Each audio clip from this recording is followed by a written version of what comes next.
Well, speaking of balls leaving the ballpark and lots of hits occurring, I just thought since we are on the air now, while also the Giants are playing, there have been 17 hits recorded through 5 innings thus far uh, in the Giants Braves game. It's Oh, seven to wow. four. It's 7-4 7-4 Braves right now. Dansby Swanson has left the ballpark twice in this one, so needless to say, baseballs are being put into play at a very high rate so far as the weather has warmed throughout the country. But Much to everyone's predictions. Yours specifically. You did the science on it on previous episodes. science, Believe yes. the science, kids. In, in other more recent, as of today, news for the Giants, you may remember the name. You probably won't. I do from last season. Steven Duggar, an outfielder. He was part of like just another guy contributing to the Giants offense last season. He'd been injured a lot, and the Giants had to make a decision on him. And similar to what they've done earlier this year, they did a trade with Texas about 2 hours ago, maybe, Hmm. to get Willie Calhoun in exchange for Steven Duggar and some cash. It was really a Cash. trade Cash again. considerations, the most traded person Yes, in Major League history. exactly. It was really a trade of convenience for both teams, having to do with options and things like that. So, Steven Duggar, as of earlier today, is no longer with the Giants. Another news of on the better side of things, the Giants, for the most part, have been winning. They're 3 games better than they were last week. They're 8 games over 500 coming into today. They were five Hmm. games over when we spoke last week, yet they've lost a game in the standings because they play in a division where it's really hard to gain any ground at this point as everyone ahead of them keeps winning. I'm not whining because I could be saying the same thing if I was a Rays fan in the East, as they are like 7-3 in their last 10 and have lost a game in the Yeah. standings to the Yankees. The So like juggernaut. cry me a river, Pete. Okay, I'm not. I'm just saying like the Giants are playing good baseball. Carlos Rodon is continuing his dominant campaign. He struck out 10 over 7 innings yesterday. Well, he hit a Uh, speed bump maybe a month ago where he had a couple poor yeah, outings. So he's righted the he had a ship bad apparently. he had a bad May. He had a really Okay. really mediocre May. He's turned it back around, but as I as we talk about in both of our podcasts, bullpen help is going to be at a premium come the trade deadline. The Giants have a shaky bullpen, as last night that outing was wasted as the bullpen gave up 3 runs for a Giants loss Hmm.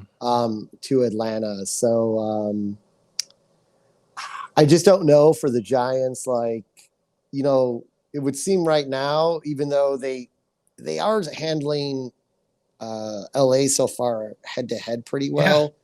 Um, but I think wild card's the route to go. But um, I know it's still very early on in the season, but they've got Mm, issues. They got issues on the pitching side, not just in the bullpen. Because I'm going to say his name, maybe D. Schiaffini came it's better back than I could do.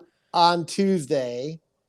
Finally, from this prolonged like ankle injury, and only lasted 3 innings, giving up 5 runs. Now the Giants went on to win that game as they won it 12-10. In a lot of runs scored in that game. In fact, there's been a lot of runs scored against the Giants and Braves against one another in this entire series Mm. this week, which has been interesting because they both have pretty decent pitching staffs, you would think, overall. But the Giants just have a lot of holes that need to be filled, at least that lead to inconsistencies. They seem to somehow get really good starting pitching and win a bunch of games in a row, and then the starting pitching collapses the next week. So they're consistently inconsistent. I talked about last week. Their one benefit is they do limit walks and take a lot of walks. So I don't know. It's it's gonna be interesting to see how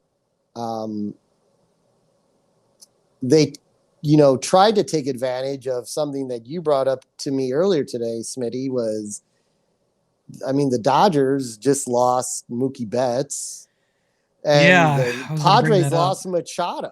Yeah, I that's why mean, I was wondering if this might be an opportunity with their two major stars of your two division rivals going down like that. If this might be an opportunity for the Giants to make up some ground, but they've actually lost ground, which speaks to the depth and the quality of those opponents and the NL West in general. I mean, that's kind of amazing.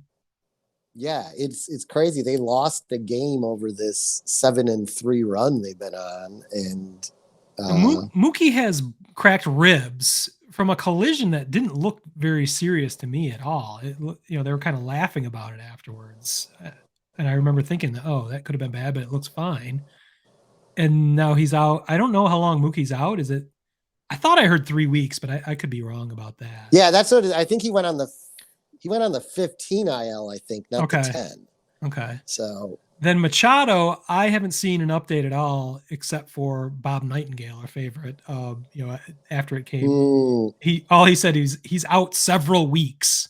I mean, that was within minutes of the injury at first base, where it looked like Machado's foot came off, where he stepped awkwardly at first base. That was actually a shoe yeah, coming off to make it look much worse than it was, but it still didn't look good. So I'm not sure how long Machado is out, but if the Padres without Machado and they've been out without Tatis all year, Tatis is on his way back. I don't have the timeline in front of me, but it seems like with Tatis and Machado, this is your chance for the Giants to make up some ground. But they got some work to do then.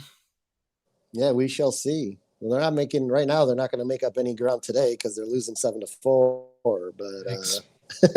But we'll see what happens for the Giants, and continue the Carlos Rodon health watch, as we like to do over here.